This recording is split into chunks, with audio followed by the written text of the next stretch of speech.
sekarang ya. Oke, selamat malam semuanya ya. Selamat ketemu kembali di mata kuliah kita Sistem Pengendalian Manajemen. Ya. Hari ini sebenarnya dijadwalkan untuk kita eh, tes ya, ujian tengah semester ya, akhir dari paruh pertama semester ini. Ya. Cuman karena minggu lalu kita tidak punya cukup waktu untuk menyelesaikan diskusi kita di kasus ketiga, ya ini kita gunakan kesempatan untuk diskusi lebih lanjut mengenai kasus yang ketiga ya. Mengenai UTS-nya sudah saya kasih tahu tadi bahwa akan dikerjakan kemudian ya. Saya kasih waktu 3 hari untuk mengerjakannya ya. Mudah-mudahan bisa dimanfaatkan dengan baik. Ya. Oke, jadi malam ini kita diskusi dulu ya. Sesuai dengan jadwal rencana yang instruksi yang sudah saya berikan kemarin ya, bahwa kita membahas kasus ketiga ya, yaitu berkaitan dengan kasus superkonduktor teknologi. Ya. Superkonduktor teknologi, perusahaan teknologi. Kita berusaha mempelajari bagaimana sistem insentif di perusahaan ini ya. Ini agak mungkin beberapa dari Anda nggak familiar dengan caranya ya. Tapi ini coba kita pertimbangkan apakah sistem insentif ini eh, kita tinjau dari berbagai segi apakah cukup punya dampak tertentu sebagai bentuk sistem reward atau penghargaan bagi karyawan. Ya. Seperti kita ketahui kemarin ya dalam pengendalian hasil keuangan ya. eh, di samping bahwa kita memberikan tanggung jawab kepada bagian dalam organisasi, kemudian ada proses manajemen formal dalam penganggaran dan penciptaan penetapan target ya dan ukuran kinerja, juga mereka harus diberikan insentif untuk pencapaian kinerja berupa hasil tertentu yang dicapai. Nah, paket insentif itu adalah bentuk motivasi ya, bentuk pemberian motivasi supaya karyawan bisa bekerja mencapai yang diinginkan tadi itu ya. Nah, dalam konteks ini kita coba pelajari kasus di perusahaan ini ya, perusahaan teknologi eh, yang mungkin agak spesifik ya, agak unik cara penerapannya, yaitu menggunakan stock option. Kita pelajari nanti stock option itu apa ya. Eh, Pelan-pelan kita coba teruraikan ya kasusnya ini ya. Oke, kemarin saya sudah assign siapa yang membahas kasus ini ya.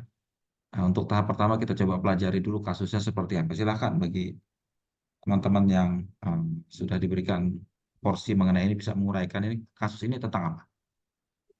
Baik, Bapak. Assalamualaikum Ya, warahmatullahi silakan. wabarakatuh. Waalaikumsalam. Eh, saya Maya dari kelompok 3 yang akan menjelaskan secara in general apa sih superkonduktor teknologis INC ini atau yang sering disebut dengan STI. Nah, Ya, STI ini didirikan pada tahun 1987 di Santa Barbara, California. Pada tahun pertengahan 1990, manajer STI ini memutuskan untuk menerapkan teknologi pada industri komunikasi nirkabelnya. Pada tahun 1997, STI ini berubah menjadi perusahaan operasi dengan meluncurkan komersial pertamanya, The Super Filter. Namun sayangnya, pada tahun 2023, STI ini memiliki masalah berkaitan dengan sistem insentif dan kompensasi pada perusahaannya, serta harga saham STI pada saat itu sedang jatuh, sehingga mengakibatkan kinerja keuangan yang buruk. Dan perusahaan STI ini khawatir orang-orang penting di dalam perusahaan ini bisa saja bersiap keluar karena keadaan perusahaan mereka yang sedang tidak baik-baik saja tadi. Sedangkan uh, perusahaan STI ini menyadari bahwa hal terpenting di dalam perusahaan ini adalah sumber daya manusianya. Jadi, ekonomi kompensasi manajemen ini memiliki paket kompensasi untuk 30 orang teratas di STI. Ada 3. Yang pertama itu mengenai gaji pokok. Nah, gaji pokok ini kebanyakan karyawan termasuk eksekutif mendapatkan kenaikan dari 0% sampai dengan 5%. Selanjutnya ada bonus tunai. Hadiah bonus bermacam-macam, tergantung dari level karyawan dalam perusahaan. Bonus ini dimulai dari 25% hingga 40% dari gaji pokok setiap karyawan. Nah, yang ketiga, dari paketan tadi ada opsi saham yang akan diberikan ke hampir semua karyawan. Namun opsi saham ini dilihat dari kinerja karyawan dan opsi saham ini diberikan mulai dari 200 hingga ribuan lembar saham kepada karyawan. Mungkin itu Pak secara generalnya tentang superkonduktor teknologis INC ini. Ya. Oke, makasih Maya. Ya. Izin Cukup Pak jelas. menambahkan Pak. Ya, silakan. Baik Pak, saya Samsul Pak dari kelompok 3 juga. Saya mungkin akan menggambarkan bagaimana kondisi sebelum kebijakan itu diterapkan Pak. Di sebelum tahun 2002 itu semua potensi bonus itu Pak yang didapatkan itu sama Pak di perusahaan tersebut. Nah, terus setelah tahun 2002 itu bonus dibagi 75% kinerja, 25% perorangan itu penilaiannya Pak di situ. Terus untuk pencapaiannya sendiri di waktu itu di 2001 itu pencapaiannya dianggap gagal. Makanya untuk bonus itu waktu itu dibayarkan di sini katanya 80% dari target. Nah, setelah ini kondisi perusahaannya Pak ya. Untuk 2002 itu dianggap juga untuk pencapaiannya gagal. Maka dilakukanlah kebijakan potong gaji 10% untuk 10 besar eksekutif di atasnya, Pak. Dan juga di tahun itu tidak ada bonus. Di tahun 2003 seperti kata Mbak Maya tadi, itu malah perusahaan itu mencadangkan 6 juta sahamnya. Itu untuk kondisi perusahaannya Pak mungkin Pak. Jadi kayaknya untuk perusahaannya ini gagal untuk mencapai apa yang mereka targetkan mungkin seperti itu Pak. Mungkin bisa dilihat juga nanti di ini ya pencapaian di keuangannya itu Pak minus. Itu aja Pak, tambahan dari saya mungkin sedikit Pak. Terima kasih. Ya.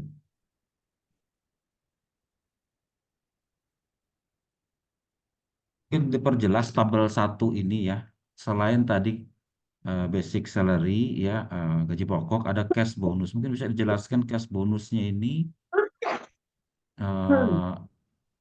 ada kombinasi dari berbagai macam tujuan perusahaan dan individu yang berkisar dari 25 sampai 40% itu. Ya, itu apakah pakai rumus tertentu atau bagaimana? Ini bisa yang lain bisa menjelaskan terkait dengan bonus tunai tadi itu dasarnya apa dibagi?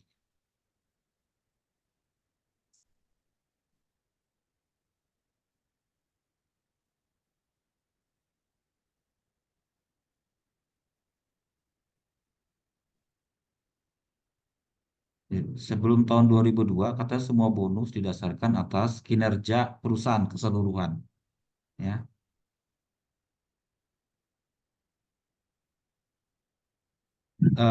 Komite kompensasi itu menyepakati tentang kinerja perusahaan membandingkannya dengan hasil dari performance scorecard. Ya. Jadi yang kinerja perusahaan itu dihitung dari performance scorecard-nya. Ada cash, sales, profit, timing of sales, receivable, kemudian on time delivery, number employee, dan lain sebagainya ya. Itu poin ya. Jadi ada berapa kas yang dipunya, berapa penjualan, berapa profitnya itu akan jadi dasar elemen-elemen penentuan tadi kinerja perusahaan yang sebelum tahun 2002 itu seluruhnya dari dasar itu. Kemudian setelah tahun 2002 dibagi 75% untuk perusahaan kinerja keseluruhan dan 25% untuk individu ya. Yang individu itu maksudnya adalah ini ya. Individu itu ada 4 sampai 9 area yang masing-masing diserahi kerjanya.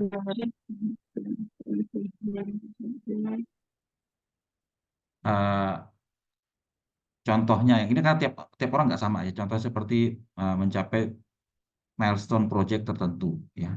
Misalnya project selesai atau bagaimana, kemudian mengurangi cost-nya, kemudian menetapkan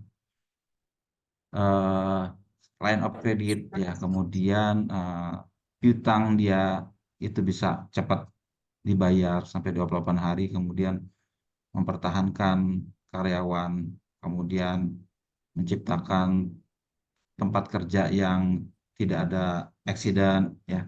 Tapi ini mungkin berdasarkan bagiannya, ya, tidak akan sama tiap orang, cuman ini berdasarkan poin-poin tertentu di sini. Evaluasi untuk kinerja yang individual tadi itu, ya, ini persentasenya, ya. Jadi kan kalau dia melampaui tujuan, exceed objektif 37%, 37,5%. Kalau sesuai dengan targetnya, ya, objektifnya dapat 25%. Kalau hanya sebagian mencapai dapat 12,5%. Kalau sama sekali tidak mencapai 0%. Nah, seperti itu ya, maksudnya itu ya. Jadi bonus dia itu dari keseluruhan, ya, keseluruhan perusahaan akan sama, ya. Untuk semua orang akan sama dapat bonusnya sebesar 75%, ya. Yang 25% itu masing-masing orang beda, ya, tergantung apakah dia bisa mencapai ini apa tidak. Itu ya.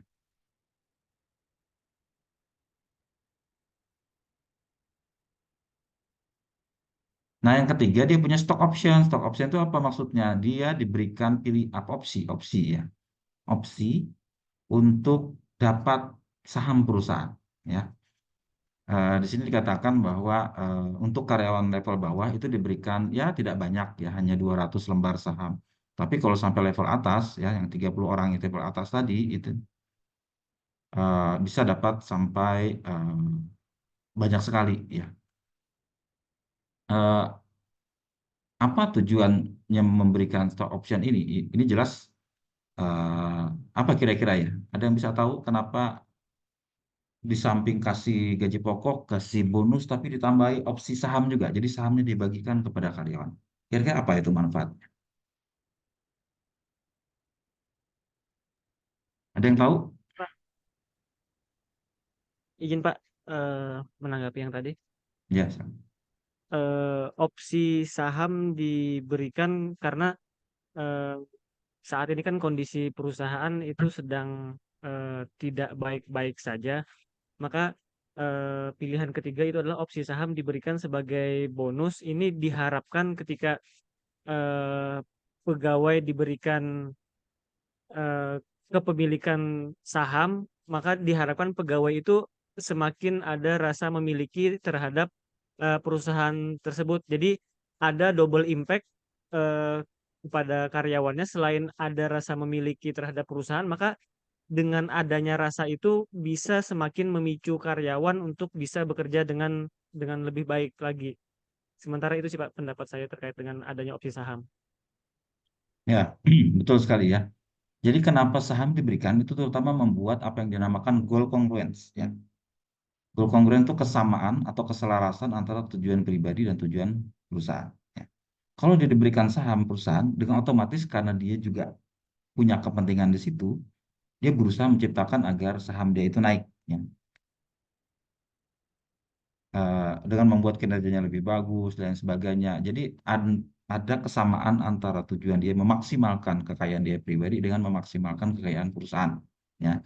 Jadi seiring sejalan itu, kalau itu maksudnya seperti itu, ya, maksudnya baik, ya, supaya itu ada kesamaan tujuan antara pribadi dengan orangnya. Nah, sekarang, ya, apakah itu cukup tepat diberikan? Itu tergantung dari banyak hal, ya. Kalau ternyata eh, apa apa misal, ya, saham sekarang cuma Rp100, ternyata nanti bisa naik sampai ya 10 kali lipatnya lah, Rp1.000, ya. Otomatis kekayaan dia akan meningkat 10 kali lipat, ya. Nah, karena usaha dia sendiri. Nah, itu seperti itu contohnya. Tapi tentu saja di pasar saham itu kan sulit diduga, ya. Apa namanya? Ada faktor-faktor lain di luar kendali mereka, ya. Kondisi ekonomi, atau kalau di perusahaan teknologi lebih lebih lebih berbahaya lagi karena apa? Faktor berkaitan dengan teknologi itu sangat high risk, ya. Bayangin Anda pernah dengar perusahaan yang namanya BlackBerry beberapa tahun yang lalu, ya. Sekarang sudah nggak ada lagi nama perusahaan itu, ya. Sudah tenggelam, ya. Nah, nggak ada orang pakai BlackBerry lagi, ya. Itu semakin ke sini itu semakin cepat perputaran teknologi itu. Jadi kalau mereka tidak mampu mengikuti perkembangan itu, tenggelam, ya. Atau pernah dengar Nokia? Nokia dulu merajai sekali sekitar 15-20 tahun yang lalu. Sekarang udah tenggelam, nggak ada lagi perusahaan itu, ya. Seperti itu juga, ya, di sini. Kalau kita perusahaan karyawan Nokia itu dikasih opsi saham, ya mungkin nggak ada gunanya buat mereka, ya. Perusahaan sudah nggak ini lagi, ya. Atau BlackBerry udah nggak gunanya lagi, ya. Eh, Padahal mereka sudah berupaya keras, ya, berupaya keras memperbaiki perusahaan itu, tapi karena di luar kendali mereka, ya, pesaing mereka lebih bagus dan perubahan teknologi yang sangat cepat, mungkin nggak terlalu berdampak. Itu mungkin ada risikonya, ya, risikonya seperti itu. Saya nggak tahu STI ini apakah masih hidup sekarang, nggak tahu, ya, saya belum cek lagi apakah dia masih ada sampai sekarang, ya. Eh, tapi pada intinya kalau memberikan opsi saham tadi bagus, tapi juga punya risiko bahwa sepenuhnya risiko perusahaan akan ditimpakan kepada karyawan dengan tidak fair jadinya, ya. Kalau naik syukur, kalau kalau turun sama sekali ya buntung, yang nggak dapat apa-apa, kasihan mereka. Itu juga perlu di apa ditinjau kalau memang seperti itu, ya. Tapi kalau buat perusahaan-perusahaan lain, ya, perusahaan-perusahaan misalnya di industri lain, ya, perusahaan makanan minuman, perusahaan, ya, itu kan, ya biar stabil, ya, diberikan opsi saham menarik sekali buat mereka, ya. Eh, Mereka sebenarnya bisa mengharapkan perusahaan ini terus-menerus ada sampai ke depan, ya. Jadi ketidakpastian lingkungannya itu lebih rendah. Ya, kalau ini kan tidak pasti, ya, kalau teknologi. Ya. Nah, itu sekedar ini, ya, pemaparan untuk pembahasan kita berkaitan dengan perusahaan ini, ya. Yang lain agak teknis di sini, contoh nih tadi, ya, contoh perhitungan kompensasi untuk eksekutifnya yang CEO, Chief Executive Officer, kemudian Senior Vice President, Chief Technical Officer, kemudian Presiden, kemudian Senior Vice President, kemudian Presiden CEO untuk anak perusahaannya. Ini salary mereka sebesar ini, ya. Ini per tahun, ya, annual compensation, ya. Ini salary-nya sebesar ini. Ada bonus, bonus tunai tadi itu, ya. Masing-masing orang berbeda dapatnya, ya. Hmm, Berbeda dapatnya, ada yang tentu saja semakin tinggi levelnya semakin banyak dapatnya, ya. Kemudian long term compensation, compensation jangka panjangnya ini opsinya, ya, opsi saham tadi itu, ya. Opsi saham itu ini dalam jumlah saham, ya. Tidak ada diberikan nilainya, di jumlah sahamnya 125.000 lembar, ya. 57.000 lembar. Eh, Tiap tahun rupanya terus diberikan opsi sahamnya itu.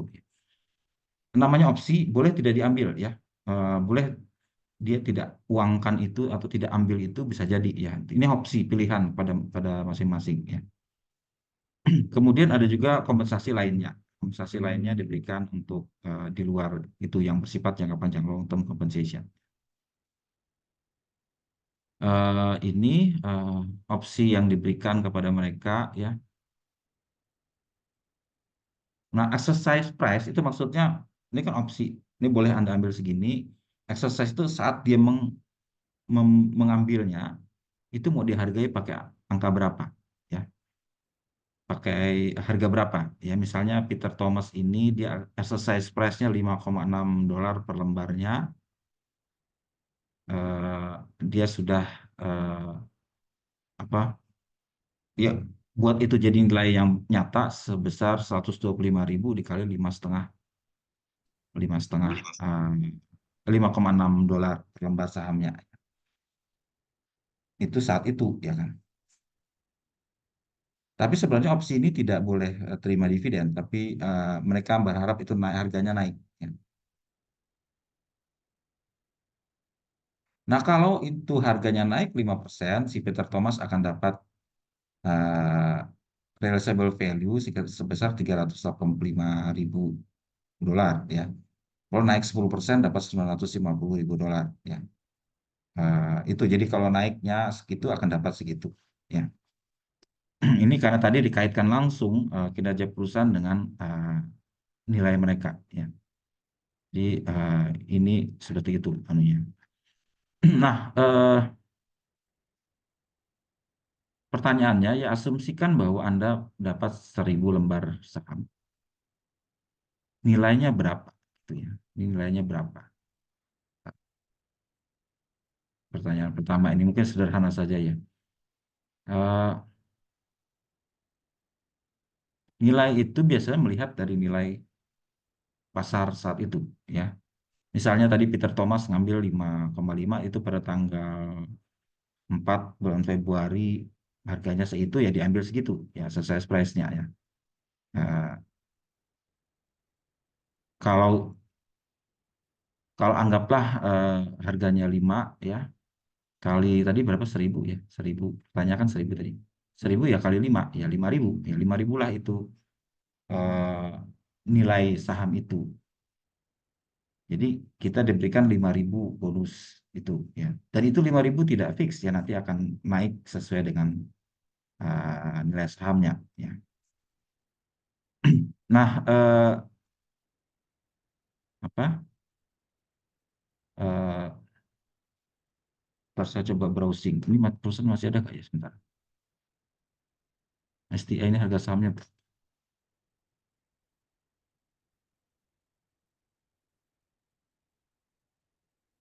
Anggaplah harga saat ini berapa? Eh, STI. Bentar saya coba browsing. Superkonduktor tadi ini. Ada perusahaan lain namanya STI. Superkonduktor.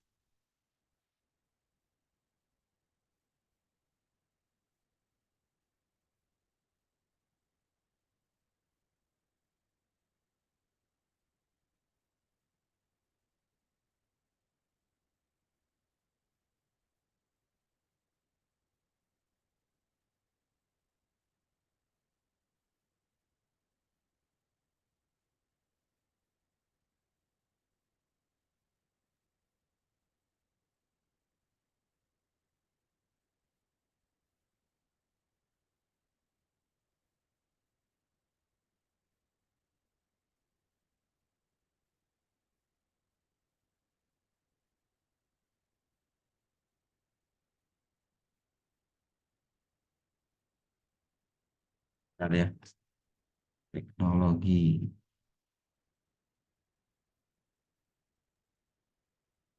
Kalau dari Google saya nemukan Berapa? masih ada, Pak. Sampai tahun 2023 Agustus itu harganya $10 $10. per lembar Oke. sahamnya.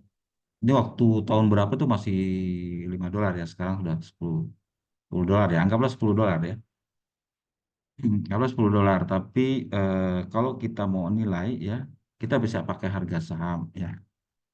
Anggaplah berarti 1.000 kali $10 ya kan, itulah harga harga ya bonusnya gitu ya. Eh, tapi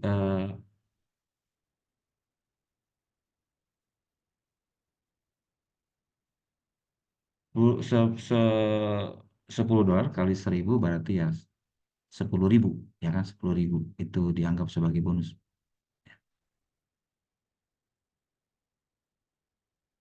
Nah tapi tadi tuh hanya itu ya, itu kita tidak melihat nilainya ke depan. Ya nilainya ke depan bisa naik bisa turun ya. Eh, Potensi ke depannya juga harus dinilai ya. Tapi untuk sekarang bisalah dinilai sebesar itu, bahwa perusahaan memberikan bonus dia sebesar 10.000 ya kalau nilainya 10 ya. Oke,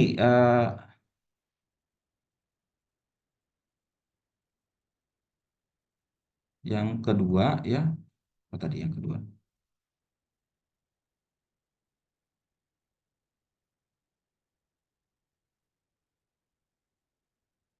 Yang kedua, lakukan evaluasi atas sistem yang diberikan tadi itu ya. Apakah sistem ini cukup menarik perhatian manajer dan mempengaruhi perilaku mereka? Apakah sistem ini mencapai tujuan lain yang sifatnya non motivasi? Dan apakah masing-masing elemen sepadan dengan biayanya? Apakah kombinasi itu sudah optimal dan sebagainya ya? Apa rekomendasi yang akan Anda berikan untuk sistem investasi yang seperti itu tadi yang sudah kita pelajari tadi ya, sistem pakai basic salary, kemudian uh, ada bonus tunai, kemudian ada opsi saham ya, dan ada pembagian antara kinerja perusahaan keseluruhan dan kinerja pribadi ya, uh, tercapai apa tidak. Kira-kira menurut pendapat Anda apakah ini sudah cukup bagus atau masih ada kurang? Silakan, ada yang punya pendapat? Izin menjawab, Pak. Oke, Tania. Kalau menurut saya itu sebenarnya pengaruh baik seperti yang dijelaskan oleh Bapak Yusda tadi karena itu akan meningkatkan motivasi dari karyawannya. Tapi permasalahannya, Pak, eh, opsi ini cuma diberikan kepada 30 manajer yang teratas. Dan diketahui kalau di batas 30 manajer teratas aja, kita tidak mengetahui bagaimana di bawahnya. Karena kan 30 manajer teratas mereka sudah dapat gaji yang besar, ditambah dengan lagi opsi saham. Sedangkan yang di bawahnya itu lebih kecil. Jadi itu yang kemungkinan harus menjadi tujuan evaluasi kita dalam efektivitas bonus. Karena pada umumnya bonus ini adalah semangatnya orang untuk bekerja lagi. Jadi kalau ada perbedaan yang sangat besar, itu pasti akan berpengaruh pada individu yang lainnya. Jadi perlunya perubahan untuk pembagian opsi ini atau bonus agar yang di bawahnya tetap untuk mendapatkan bonus selain yang 30 manajer di atas saja, Pak. Oke, kenapa cuma 30 gitu ya? Iya, lebih berfokus kepada 30 manajer di atas saja, Pak. Ya, sepintas ya, kenapa cuma 30? Karena 30 orang inilah yang punya tanggung jawab besar ya. Eh, Jelas tidak semua diberikan kepada semua perusahaan, ya kayak semua karyawan ya. Karyawan kan level tanggung jawabnya beda-beda ya. Hanya kepada 30 ini karena 30 orang inilah manajer-manajer yang punya tanggung jawab besar ya. Ya untuk karyawan di bawahnya mungkin ada bonus juga ya, sama seperti banyak perusahaan bonus juga ada. Cuman tadi itu bonusnya mungkin bonus tidak sebesar ini ya.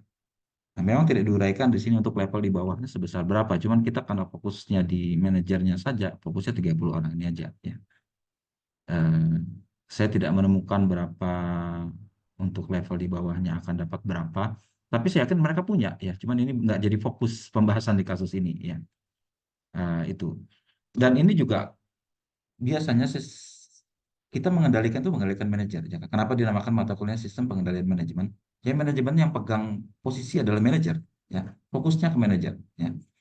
Karena mereka lah yang diberikan tanggung jawab. Itu, sesuai dengan prinsip pusat pertanggungjawaban, mereka yang diberi tanggung jawab, mereka yang akan sepenuhnya dimintai pertanggungjawaban. Ya. Jadi kenapa kita fokus ke 30? Karena memang sifatnya seperti itu. Ya. Di luar itu mungkin ada ya. Kebetulan kita tidak banyak dapat informasinya untuk level di bawah yang 30 ini akan seperti apa. Tapi mungkin tidak sebesar ini. Saya yakin tidak sebesar ini, cuman itu sesuai dengan porsinya. Ya. Kita nggak mungkin menyamakan yang 30 ini untuk level di bawahnya karena tanggung jawab mereka lebih rendah. Ya. Mungkin cukup gaji pokok saja, bisa kemudian sedikit cash bonus kalau sesuai dengan target perusahaan tercapai sudah cukup. Ya. Tapi karena si yang pegang orang kunci ini harus diberikan sesuatu yang mereka benar-benar dipertahankan di sini ya. Jadi tanyanya, apakah dengan bonus seperti ini ya, kita khusus bicara 30 orang saja ya. Nah, apakah diberikan bonus semacam ini akan mereka tertarik, akan mereka terus bertahan di perusahaan ini ya, atau bagaimana? Ya.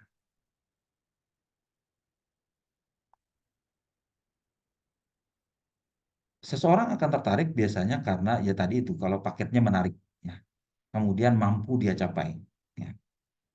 Dan apa eh, apa yang dia inginkan dan apa yang di perusahaan inginkan sebaiknya juga tidak berbenturan, berkonflik terlalu banyak. Ya, orang tentu akan tertarik. Ya. Eh, Melihat dari paket dia ini ya, eh, basic salary-nya itu tidak banyak jauh naiknya. Ya. Naiknya 0 sampai 5%. Jadi gaji pokoknya naiknya kecil-kecil ya, 1%, 2%. Tapi yang cukup banyak mereka andalkan adalah dari bonus. Ya. Berkisar sampai 25 sampai 40% dari salary-nya. Ya. Tapi itu tergantung dari kinerjanya. Dan ada tambahan stock option supaya mereka tutup terus bertahan di perusahaan itu sampai jangka waktu lama. Kalau stock option bagi manajer mungkin ya tergantung. Mereka memandang perusahaan ini punya perspektif ke depan. Kalau dia nggak merasa prospektif ke depan, ya mau diberi opsi saham dia mungkin nggak tertarik. Karena harganya mungkin nggak akan naik ke depan. Ya. Tapi kalau dia punya optimisme yang tinggi, wah perusahaannya cukup bagus. Ya. Bisa kok kita upayakan harganya nggak segini. Ya. Saya akan dapat lebih banyak lagi ke depan. Ya. Dan memang kita hindsight saja, ini waktu itu harganya cuma 5, sekarang sudah naik katanya tadi 10. Berarti 2 kali lipat dia sudah naik. Ya, dalam waktu sekian tahun ini. Oke, ada yang punya pendapat apakah seperti ini cukup menarik atau tidak?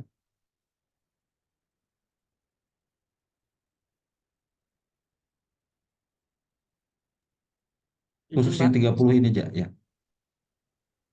eh, menyambung pendapat yang di awal tadi Pak, jadi terkait dengan apa pemberian opsi saham kepada 30% di manajemen di atas, di tingkatan atas, eh, yang tadi diharapkan adanya rasa memiliki terhadap perusahaan, maka peningkatan kinerja akan dirasakan secara langsung. Mungkin nanti kaitannya seperti ada harapan seperti hukum Pareto, Pak. Jadi yang kecil mempengaruhi yang besar. Artinya eh, perubahan kinerja di 30% di bagian manajerial akan memicu 70% sisanya di bawah sehingga diharapkan eh, ada peningkatan di kinerja perusahaan. Hmm. Jadi jawabannya ini cukup menarik atau tidak? Atau perlu kita perbaiki? Supaya Kalau bagi saya sih sangat menarik, Pak. Karena eh, ketika orang-orang di atasnya semakin besar rasa memiliki terhadap perusahaannya, maka diharapkan dapat mengendalikan sisanya 70% di bawahnya itu agar bisa bisa lebih, karena tadi seperti yang sudah Bapak sampaikan, tanggung jawab mereka ini lebih besar sehingga mereka bisa memicu yang di bawahnya bisa semakin semakin meningkatkan kinerjanya. Bagi saya cukup menarik, Pak.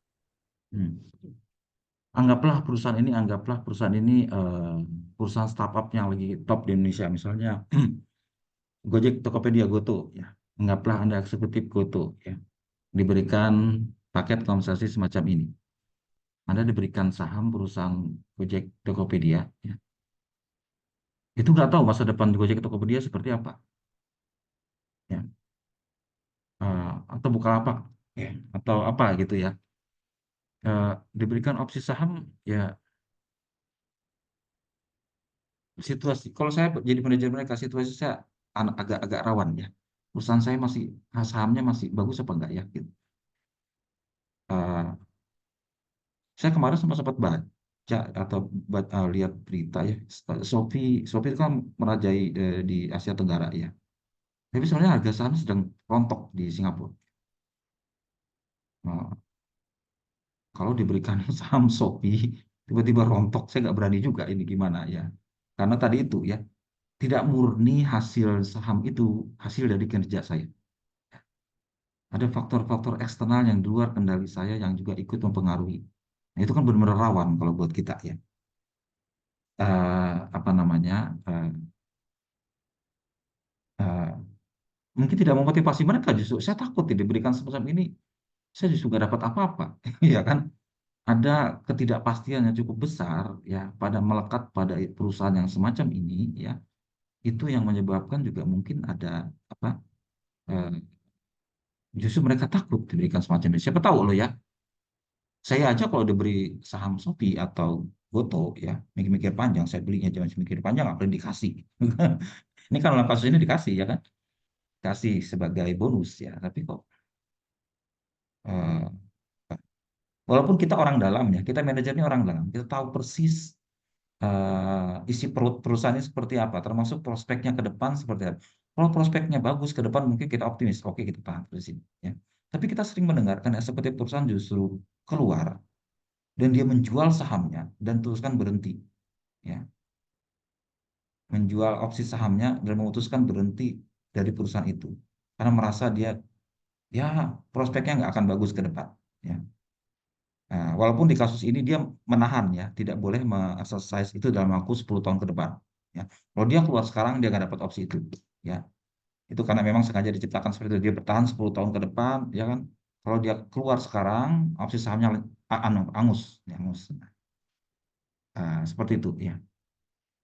Nah, kalau kasus seperti itu, kira-kira cukup nggak memotivasi orang untuk terus bertahan untuk bekerja? Ya. Karena ini pertaruhan juga risikonya diserahkan kepada si manajer yang bersangkutan. Ya. Risiko perusahaan dengan kata lain dibebankan kepada mereka. Beda dengan karyawan tok biasa yang dapat gaji berapa, mau perusahaan naik mau turun dia tetap gaji segitu. Ada punya pendapat lain atau nggak setuju dengan saya? Ya silakan. Ya, ini justru menimbulkan kerawanan yang bisa mendemotivasi manajer-manajer yang paham betul tentang bisnis ini. Ya.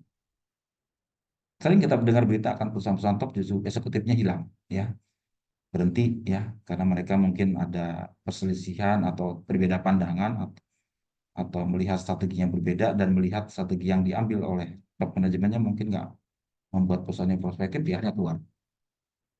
Nah itu nggak diinginkan ya, dalam organisasi nggak diinginkan. Gimana, ada punya pendapat lain nggak berkaitan dengan itu?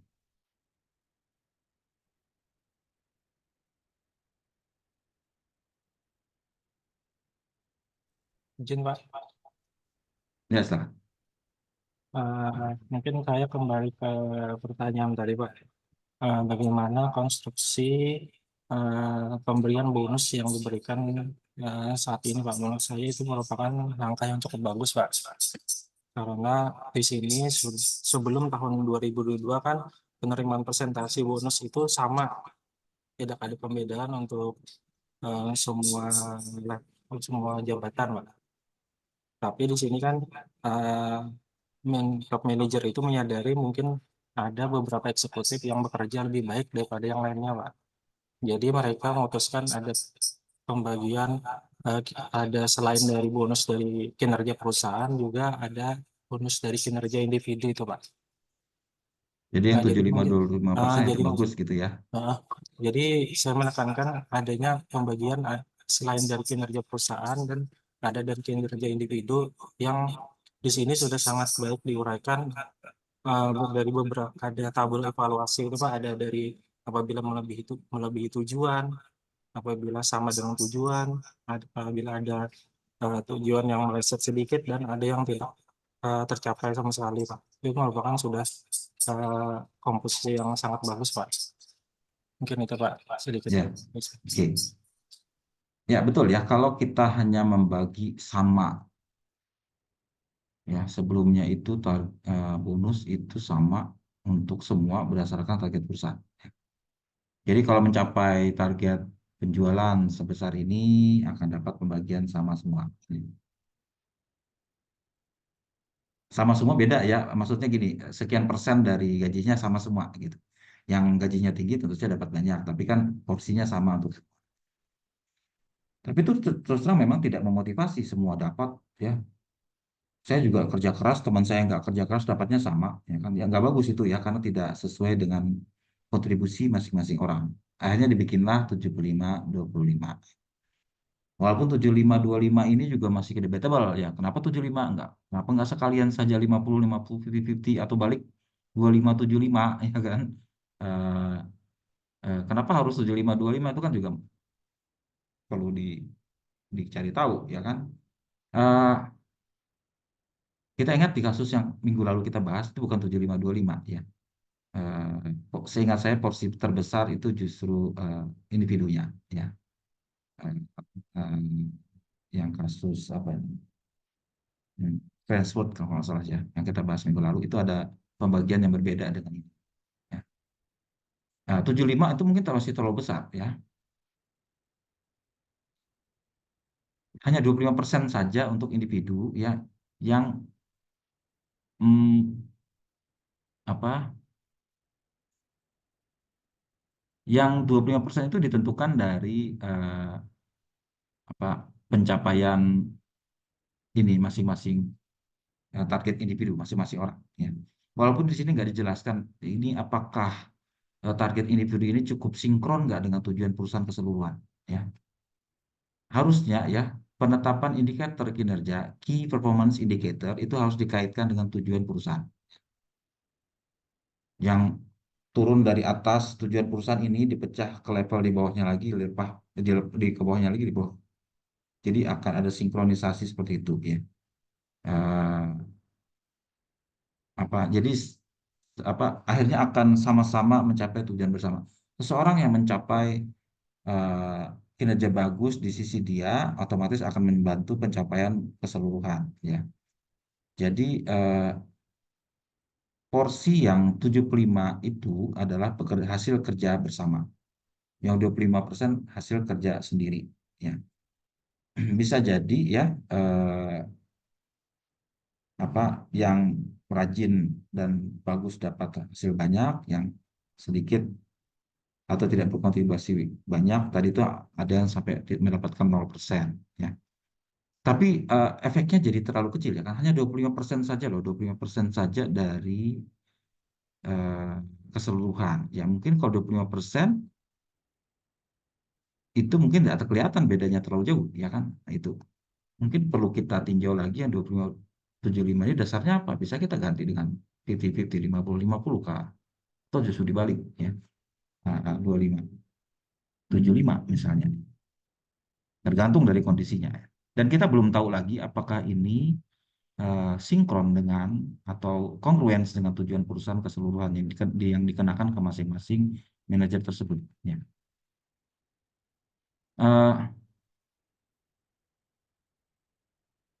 Ini kan pakai rumus tertentu ya. Nah,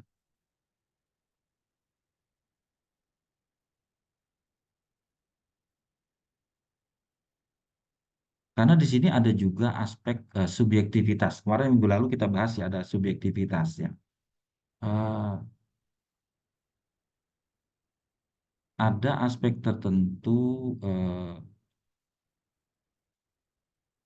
yang mungkin tidak terlalu terukur ya. Seperti kata ingat kemarin ya, sebaiknya ukuran kinerja itu semakin spesifik, semakin terukur akan semakin mudah ya. Tapi juga tidak fleksibel sebenarnya. Jadi waktu minggu lalu kita membahas penilaian kinerja secara subjektif di satu sisi itu bagus ya, kita sudah bahas kan gitu ya. Bagus dalam artian bisa ya ada yang menyebut bargaining position bisa seperti itu, tapi di sisi lain itu juga ada memunculkan favoritisme atau like and dislike dari atasannya yang mungkin berdampak pada kinerja. Tapi di sisi lain keuntungan subjektif performance assessment itu juga fleksibel, ya. Terutama kalau rumus yang dipakai ini terlalu kaku, ya, tidak sesuai dengan kenyataan. Ya. Itu subjektif mungkin ada bagusnya. Ya.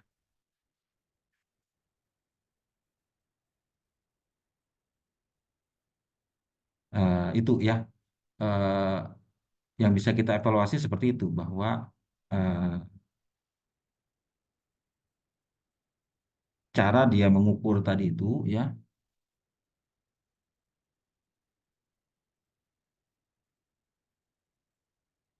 Nah, saya balik ke instruksi pertanyaannya kemarin.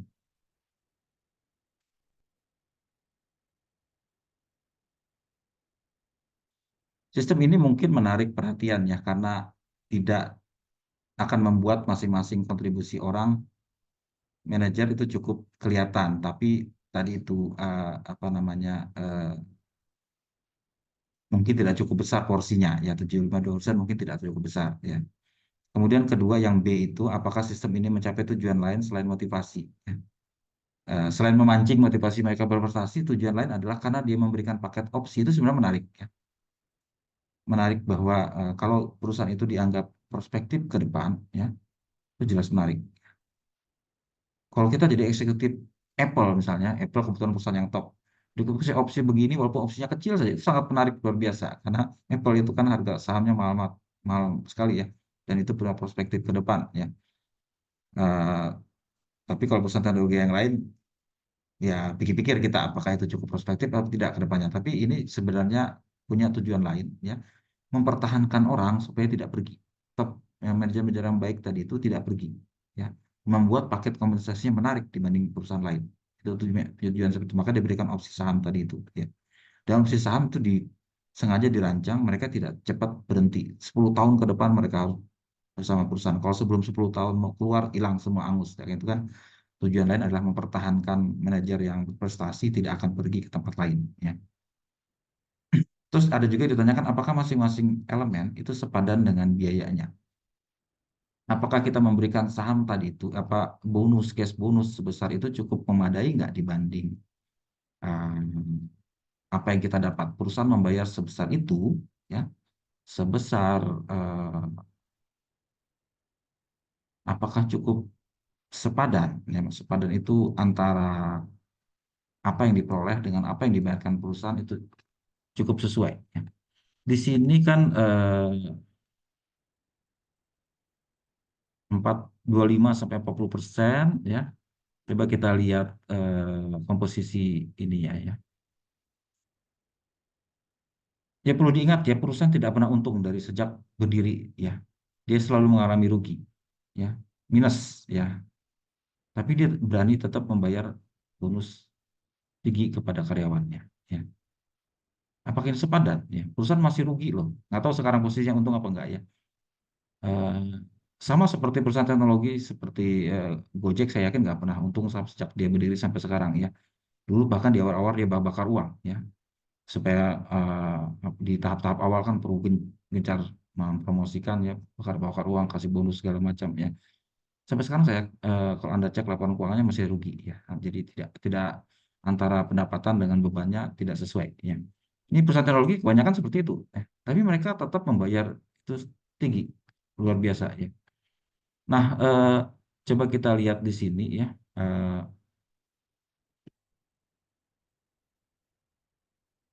Dengan posisi keuangan yang masih minus seperti ini ya, apakah cukup sepadan sebenarnya ya dengan memberikan bonus yang lumayan besar itu ya. Ini coba kita lihat bonus dia yang dibayar kepada top manajemennya saja itu 300 tambah 190 hampir 1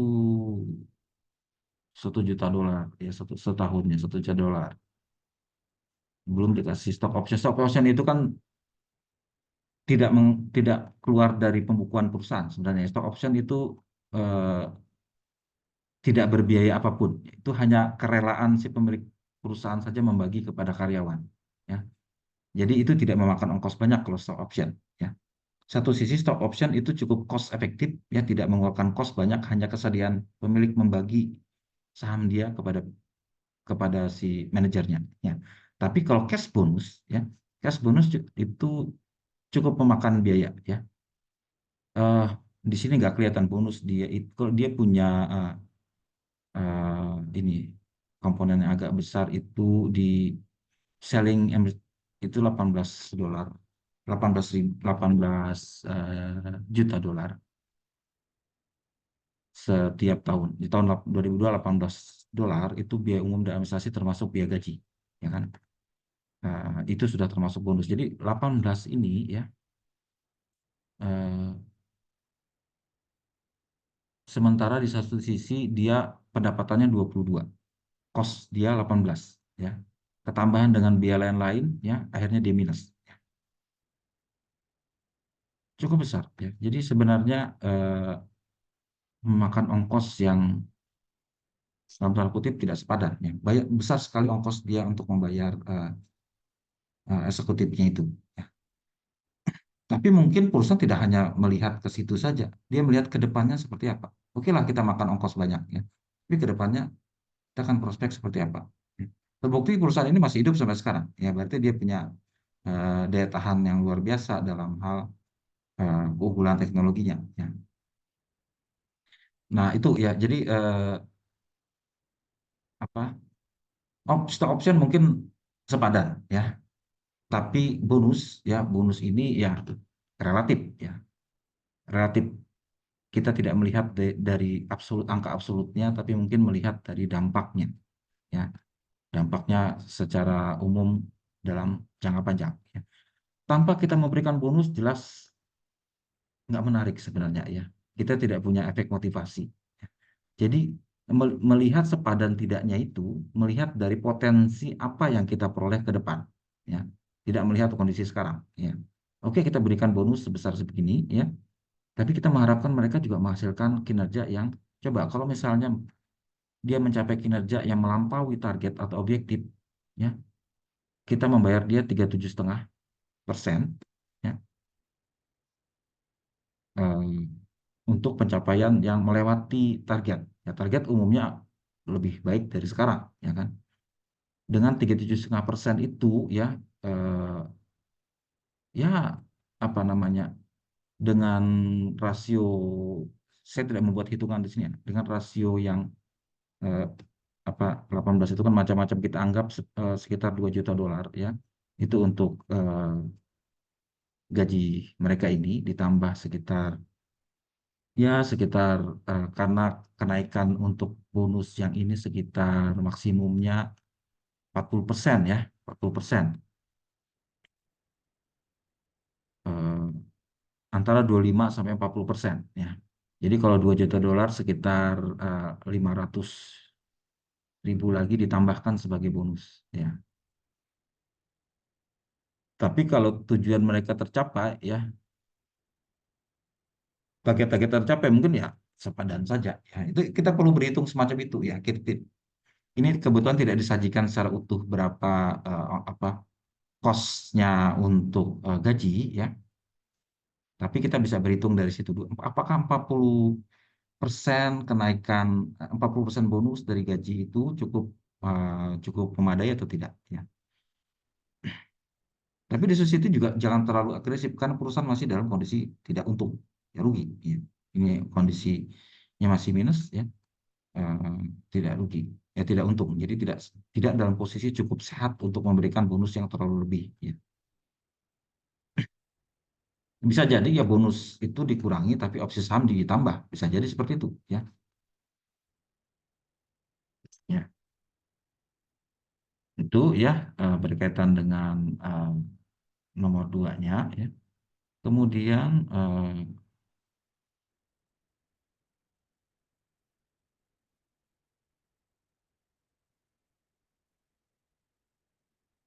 rekomendasi sudah kita bilang tadi ya, rekomendasi bisa meninjau kembali itunya. Yang ketiga, kalau STI melakukan ekspansi secara internasional ke negara lain, apakah cara yang sama masih digunakan? Di luar Amerika, ini kan kasusnya di Amerika ya. Kalau perusahaan ini ekspansi ke Cina atau ke Eropa, ya, apakah boleh kita menggunakan cara yang sama? Ada yang punya jawaban? Kira-kira apakah kita bisa menggunakan cara yang sama di negara-negara lain?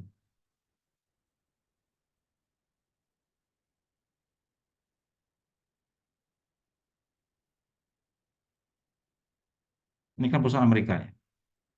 Perusahaan Amerika itu punya ciri khas cara seperti ini. Mereka selalu akan ada memberikan bonus berdasarkan kinerja. Oke, kamu capai segini, saya kasih segini. Ya, itu memang kebiasaan di Amerika. Ya. Apa yang Anda bisa berikan, itu saya akan berikan. Tapi Anda harus kerja keras untuk mencapai itu. Itu kebiasaan di Amerika. Ya. Tapi kalau di negara lain, belum tentu sama. Apa kita harus menggunakan cara seperti ini juga di negara lain? Ada yang punya jawaban? Ada yang punya ide?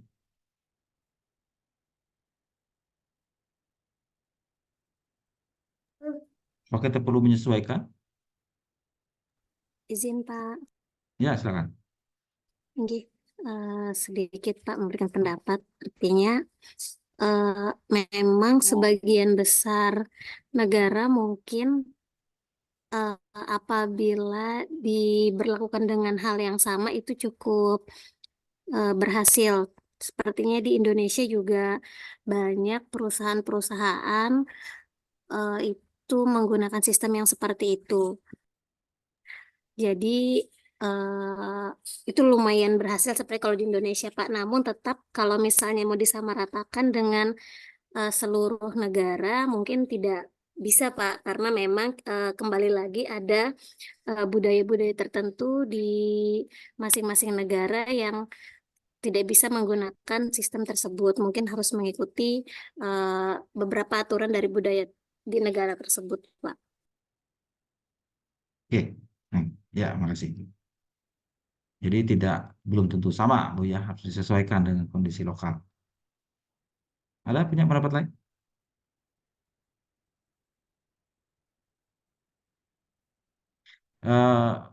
Tiap perusahaan tuh punya ciri khasnya, ya. Kadang-kadang tuh dipertahankan, ya. Apa? Misalnya perusahaan-perusahaan Amerika yang di sini, ya, terutama yang di industri farmasi, mungkin ya caranya juga sama seperti di sana. Ada bonus, ada segala macam itu, ya, hampir mirip di sana, ya. Atau perusahaan mobil, ya, di mobil, ya, itu juga hampir sama mirip, ya, karena biasanya mereka tergantung dari berapa penjualan, ya, hampir mirip, ya. Cuman begini, ya, betul tadi, itu melihat kondisi budaya masing-masing negara. Orang di Amerika Utara dengan orang di Eropa bisa beda loh, walaupun mereka sama bulenya belum tentu sama mereka punya adat, ya, ada kebiasaan atau budaya, ya. Di Amerika mungkin pemberian reward berdasarkan kinerja, ya, eh, performance dependent incentive itu memang bagus karena itu memang sesuai dengan budaya mereka, ya. Mereka menghargai yang namanya pencapaian, ya. Boleh dikata kalau menurut Hofstede itu ahli bidang budaya, ya. Salah satu dimensi budaya itu adalah maskulinitas, ya, maskulinitas, femininitas, ya. Walaupun namanya maskulin, feminin bukan berarti laki-laki, perempuan, tapi ada budaya tertentu yang cenderung maskulin, ada budaya tertentu yang cenderung feminin, ya. Bukan berarti agak mirip perempuan, enggak, ya. Cuman maskulin ini dia terlalu menonjolkan aspek-aspek fisik, sementara yang feminim ini menonjolkan aspek-aspek non fisik seperti perasaan, ya, eh, yang tidak kelihatan lah, gitu, ya. Nah, orang Amerika itu punya skor yang sangat tinggi dalam maskulinitas, ya. Mereka menghargai orang yang sukses, apa, mempunyai gaji besar, mempunyai materi yang banyak, ya. Itu menghargai, ya, dihargai tinggi lah.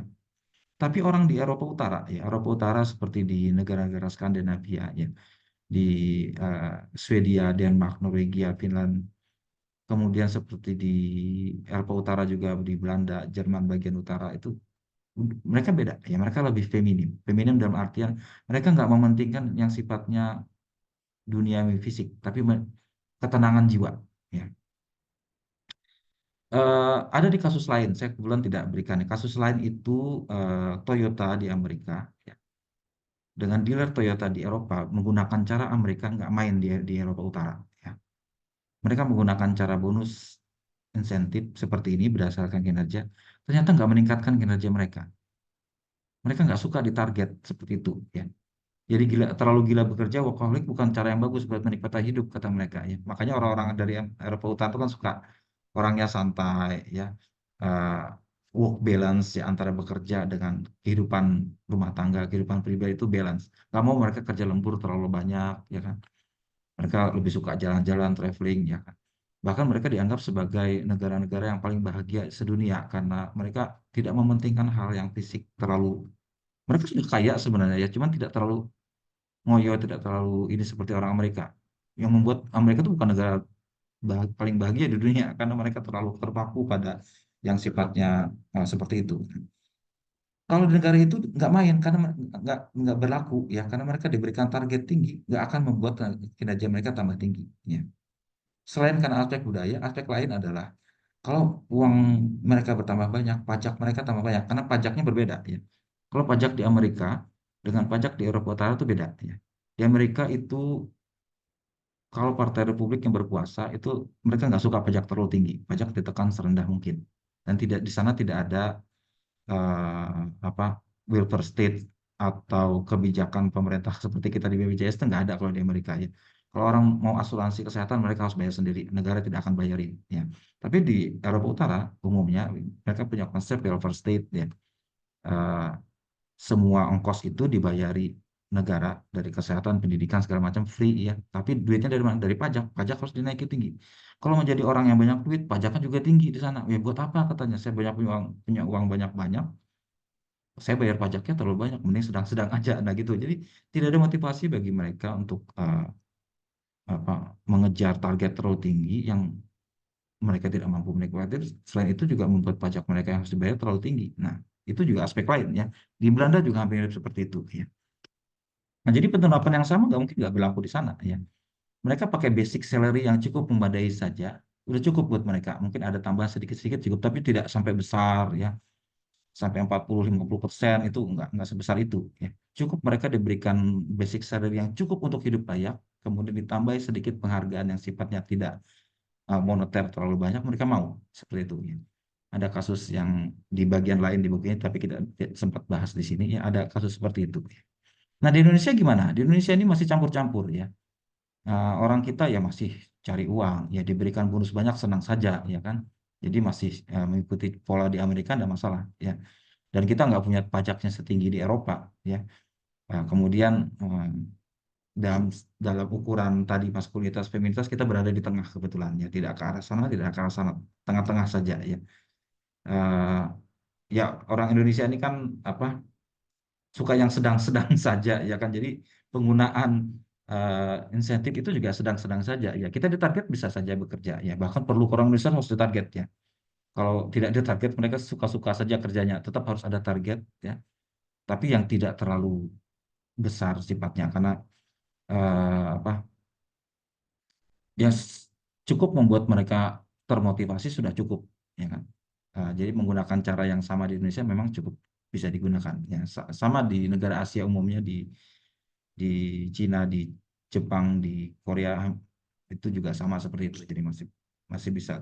Saya nggak tahu di Jepang mungkin berbeda sama sekali ya. Mungkin mirip di Eropa sekarang kalau di Jepang ya. Tapi kalau di negara Asia yang lain mungkin mirip saja ya.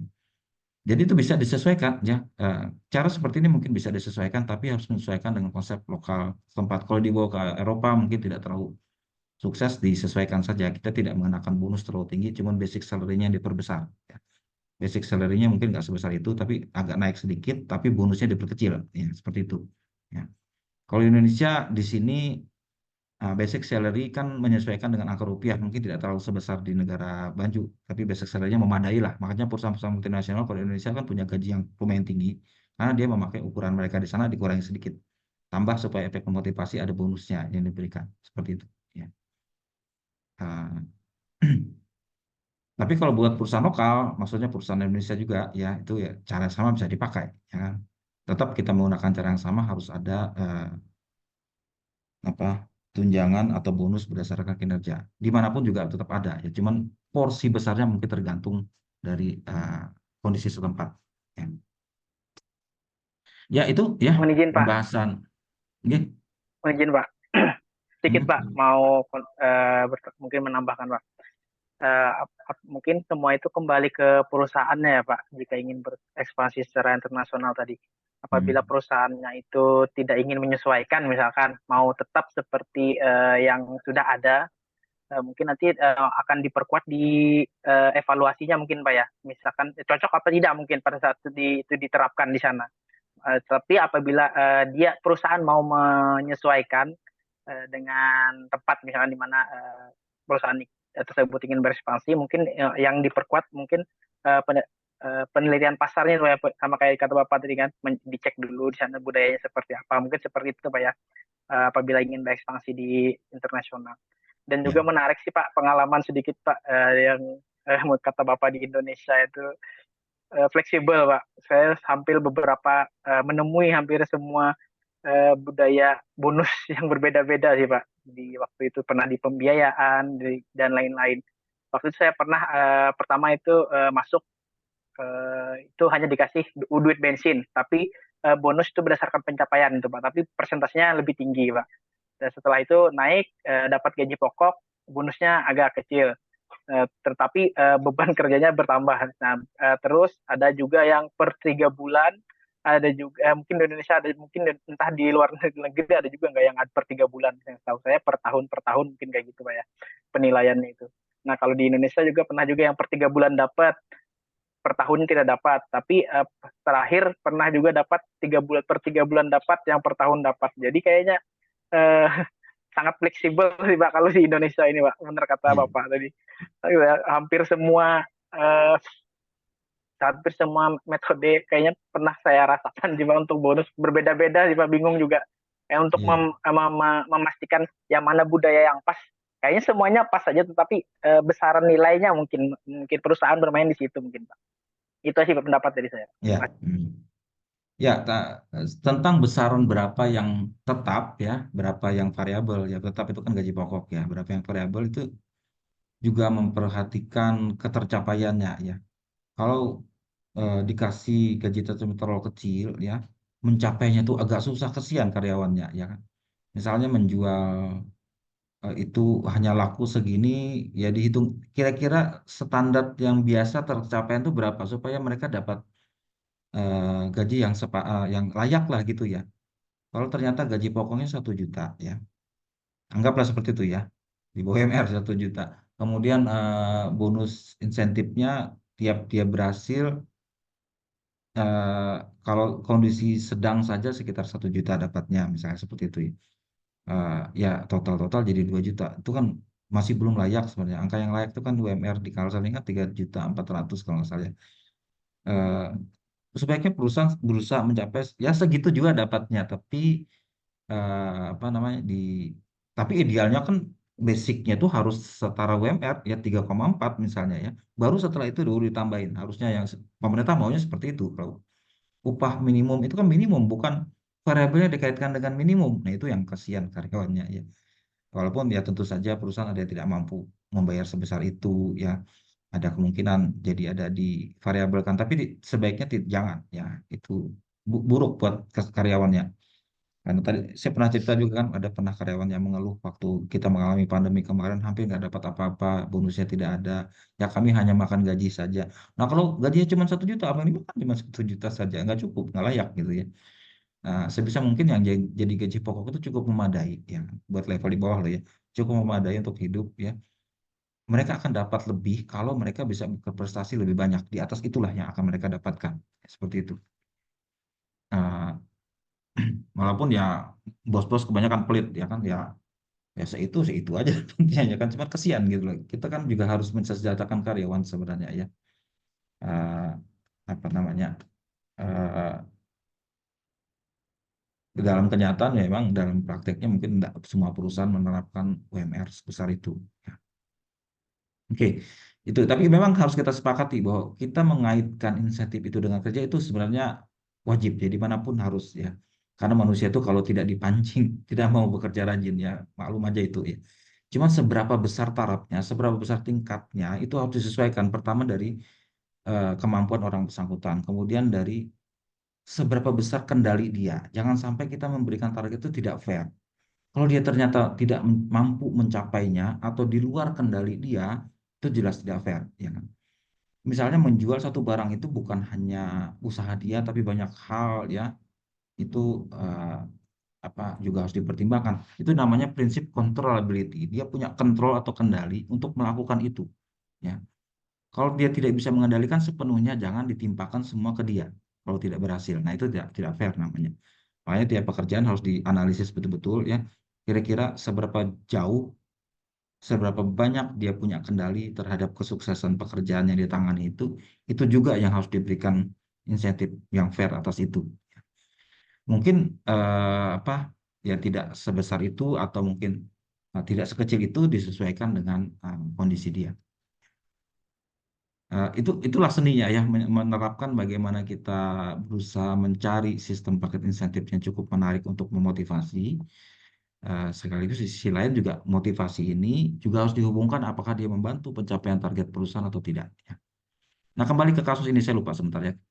Tadi itu sudah saya ingatkan bahwa menetapkan key performance indicator itu harus kira-kira tepat betul ya, tidak sembarangan ya.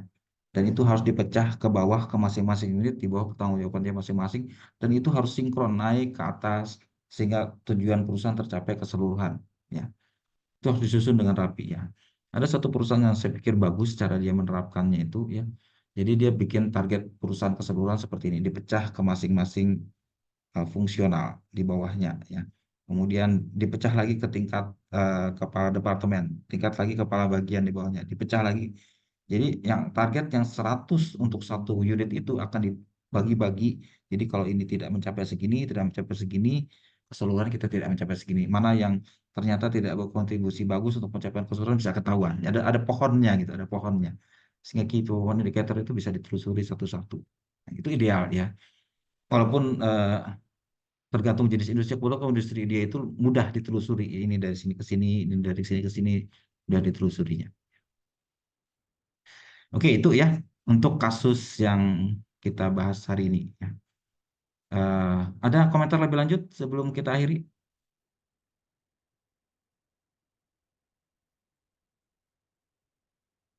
Nggak ada? Oke. Itu ya. Jadi yang sudah kita bahas minggu lalu dengan minggu ini, tolong Anda buat summary atau analisisnya ya, berdasarkan kelompoknya ya. Kelompok 1 dan 2 minggu lalu dan kelompok 3 di hari ini ya. Tolong dibuat summary-nya, nanti dikirimkan sebagai nilai tugas. Kemudian juga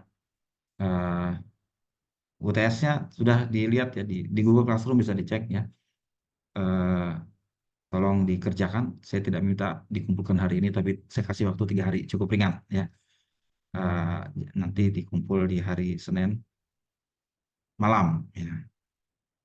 Nah, bisalah sambil dipikir ya segala macam. Tapi tolong kerja dengan jujur ya, terusnya tidak saling mengcopy satu dengan lainnya ya. Saya mudah melihatnya kalau ini sama dengan ini sama, saya minta diulang lagi kalau begini caranya. Biasanya saya minta ulang lagi ya kan, kerjakan yang lain lagi ya. Kalau ada jawaban yang sama, saya anggap itu mencontek. Karena saya nggak mengawasi, kalau yang kelas MM ini nggak saya awasi, serah Anda saja ya. Anda bisa tulis tangan atau ketik, bisa saja, terserah ya. Tapi jangan mengcopy satu lain ya. Oke, itu ya. Ada pertanyaan sebelum saya akhiri?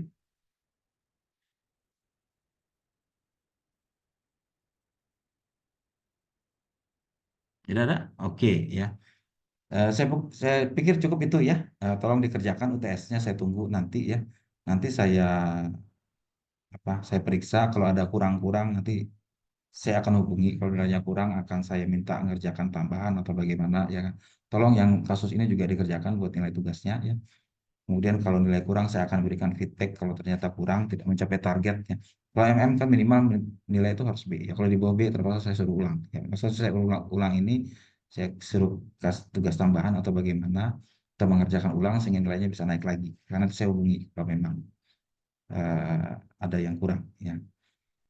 Itu ya, karena paruh pertama ini sudah selesai, ya jatah saya untuk mengajar di kelas ini sudah selesai. Saya juga terima kasih atas perhatian Anda sekalian. Ya, mohon maaf kalau ada salah kata, salah perbuatan dan sebagainya selama interaksi kita selama separuh semester ini ya. Mudah-mudahan kita ketemu di lain kesempatan di mata kuliah lain ya. Tapi untuk kesempatan saya mengajar di SPM sudah selesai di tahap ini. Nanti dilanjutkan di paruh kedua nanti dengan Pak Dr. Saiful yang meneruskan ya. Saya ambil oper kelas yang Pak Saiful ajar, saya pindah ke sana ya. Jadi kami switch untuk kelasnya, untuk di kelas yang satunya ya. Jadi itu ya, mohon maaf kalau ada salah kata ya. Nah, mudah-mudahan yang kita pelajari selama separuh semester ini berguna buat Anda sekalian ya. Memberikan banyak insight, memberikan banyak pengetahuan untuk kebaikan kita bersama ya. Ya, demikian saya akhiri ya. Selamat istirahat semuanya ya, sampai ketemu di lain kesempatan. Terima kasih. Terima kasih. Makasih Pak. Terima kasih Bapak. Ya, sama-sama ya. Terima kasih Pak. Masih Pak. Saya akhiri ya. Iya Pak. Ya, makasih.